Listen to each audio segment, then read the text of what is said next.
জিজ্ঞেস করছেন যে সকালে উঠে আমি কি খুঁজি, আমি জায়নামাজ খুঁজি। সকালে উঠেই আগে নামাজ পড়ি। ঘুম থেকে উঠেই তিনি জায়নামাজ খুঁজতেন। দিনের শুরুটা করতেন নামাজ পড়ে। এমনকি 2009 সালে যখন সরকার প্রধান হিসেবে শপথ নেন, তখন হাতে ছিল তসবিহ। অথচ তার বিরুদ্ধে অভিযোগ উঠেছে সবচেয়ে বেশি আলেমদের দমন নিপীড়নের।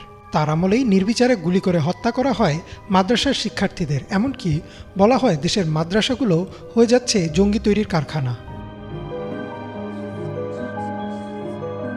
সাবেক প্রধানমন্ত্রী শেখ হাসিনার এক সময়ের ব্যক্তিগত সহকারী মুক্তিযোদ্ধা মতিউর রহমান রেন্টু তার আমার ফাঁসি চাই বইতে লেখেন, শেখ হাসিনার সবচেয়ে বেশি অপছন্দ ছিল নামাজি মানুষ। শুধু তাই না, তিনি নামাজ বা ধর্ম পালনকে ব্যবহার করতেন জনপ্রিয়তার হাতিয়ার হিসেবে।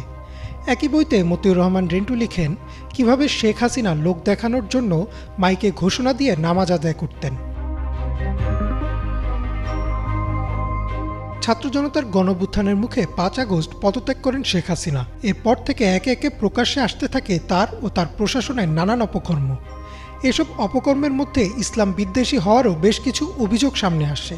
যেমন কোটা সংস্কার আন্দোলনের সময় গ্রেপ্তার হওয়া 17 বছর বয়সী ফাইয়াজ এক বেসরকারি টিভিতে দেয়া সাক্ষাৎকারে বলেন, তাকে যখন রিমান্ডে নেওয়া হয় তখন ডিবি অফিসে জামাতের নামাজ হতো এবং সেই নামাজের সিসিটিভি ফুটেজ চেক করা হতো।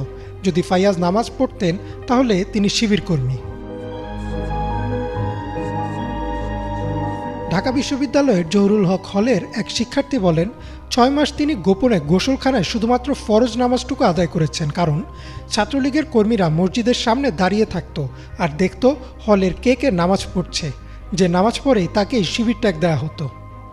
এছাড়াও অধ্যাপক ওয়াহিদুজ্জামান চান বলেন, যারা পর্দা করে তাদের বিশ্ববিদ্যালয়ে না এসে বাসায় পড়াশোনা করা উচিত। 38তম বিসিএসে প্রথম হওয়ার পরেও বাদ দেওয়া হয় মারুফকে, কারণ তিনি ছিলেন একজন কোরআনের হাফেজ। আয়নাঘরে আটকে রাখা বন্দীদেরও ধর্ম পালনে দেয়া হতো বাধা। আয়নাঘর থেকে বেঁচে ফেরা ব্যারিস্টার আরমান বলেন, আশপাশের মসজিদ থেকে আজানের অল্প শব্দ পাওয়া যেত, কিন্তু আজানের সময় উচ্চ শব্দে ছেড়ে দেওয়া হতো গান। মুক্তি পাওয়ার পর আরও এক বন্দী তানভীর মাহতাব বলেন, তিনি যখন বন্দী অবস্থায় রমজান মাসে একটি কোরআন চেয়েছিলেন তখন তাকে কোরআন তো দেওয়াই হয়নি, উল্টো বলা হয়েছিল কোরআন পড়ে কোনো লাভ নেই, আল্লাহ তাকে বাঁচাতে পারবেন না। এছাড়াও আওয়ামী লীগ আমলে মামলা, গুম ও নির্যাতনের শিকার হন বহু আলেম ও ইসলামী বক্তা। চলন্ত ওয়াজ মাহফিলে স্থানীয় নেতারা অপমান করতেন বক্তাদের, অর্থাৎ যে কোনো বক্তা যদি সরকারের জুলুম নিয়ে কিছু বলতেন তাকেই করা হতো অপমান, অপদস্থ। এমনকি কোটা আন্দোলনের শেষের দিকে ছাত্রদের পক্ষে দোয়া চাওয়ায় চাকরি হারান অনেক মসজিদের ইমামও।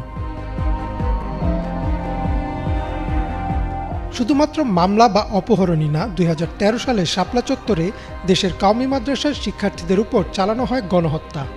মানবাধিকার সংস্থা অধিকারের একটি তালিকা অনুযায়ী সে রাতে নিহত হয়েছিল অন্তত 61 জন, যাদের অধিকাংশই ছিলেন মাদ্রাসা ও এতিমখানার শিক্ষার্থী। এসব ঘটনা দেখে নেটিজেন